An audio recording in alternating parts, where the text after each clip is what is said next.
Assalamu alaikum wa rahmatullahi wa barakatuh. Bismillah ar-Rahman ar-Rahim. My name is Sherean Murad. I'm an organizer and activist with Louisiana for Palestine, and I'm a proud Palestinian American. I've lived and loved the city of New Orleans my entire life. I view it as home, and I'm no guest here.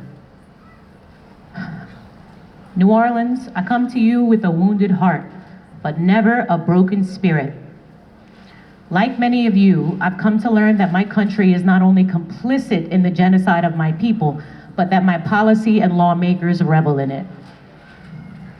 A part of me is still shocked that we are here in the first place.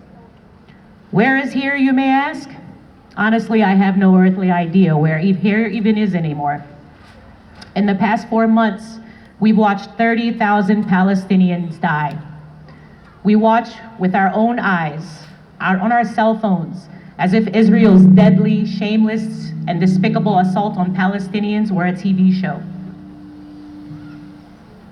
They said the revolution would not be televised, but I never dreamed that a genocide would be.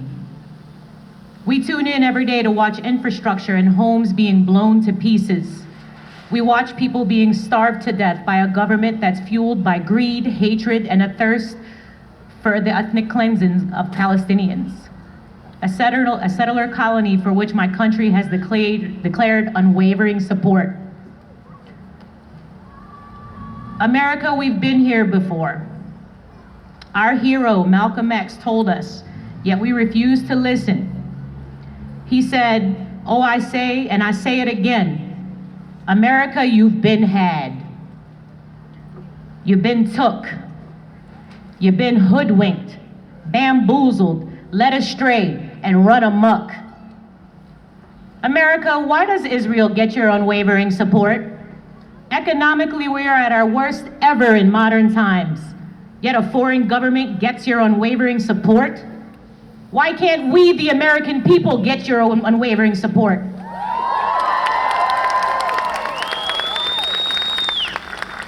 To our government and its politicians, wallahi, I promise, we won't forget come November.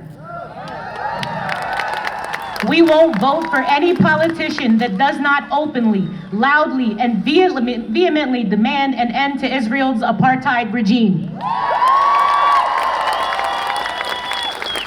A ceasefire is the bare minimum any human would offer another, yet you failed. We are tired of the bare minimum. We want and deserve it all. Liberation, safety, and justice, and then we can talk about peace.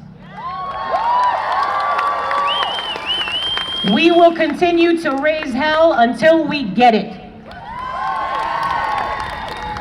They pay us and our politicians lip service, and then they go on their television channels and talk about how they target innocent civilians, how targeting children is actually their goal.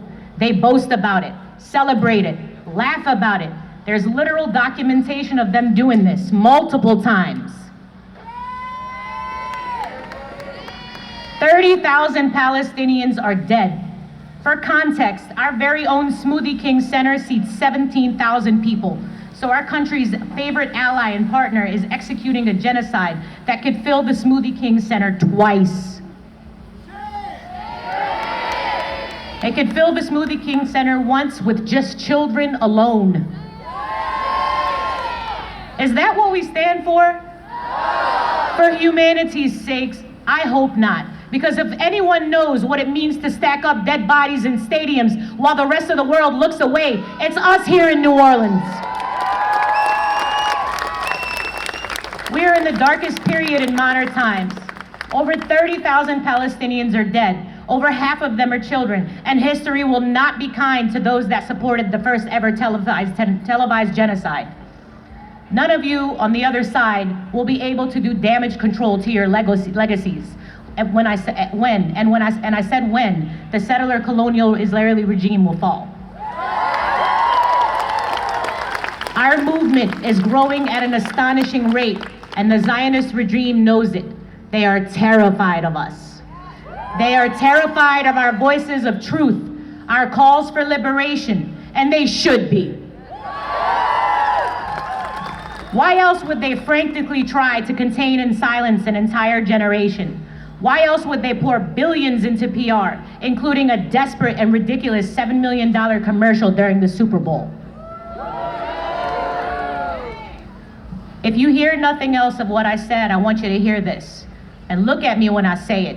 And make no mistake, it's not a matter of if, it's a matter of when. Palestine will be free.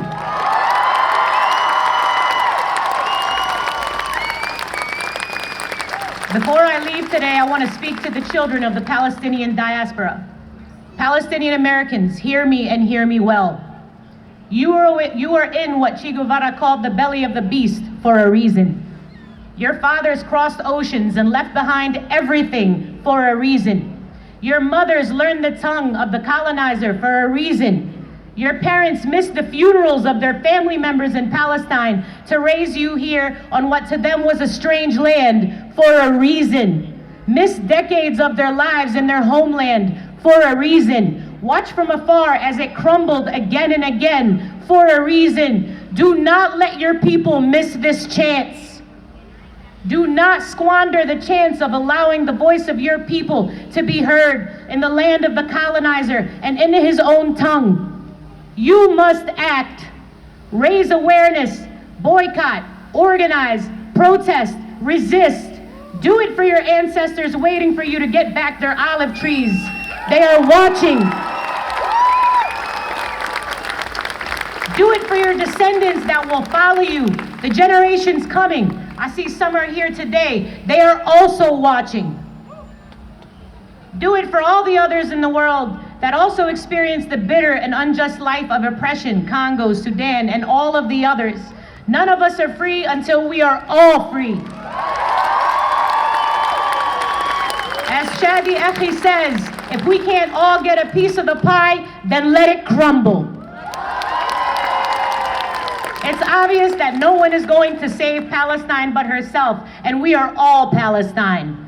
Free, free Palestine! Free, free Palestine! Free, free Palestine! Free, free Palestine! Free, free Palestine! Free, free Palestine! Thank you. Assalamu alaikum.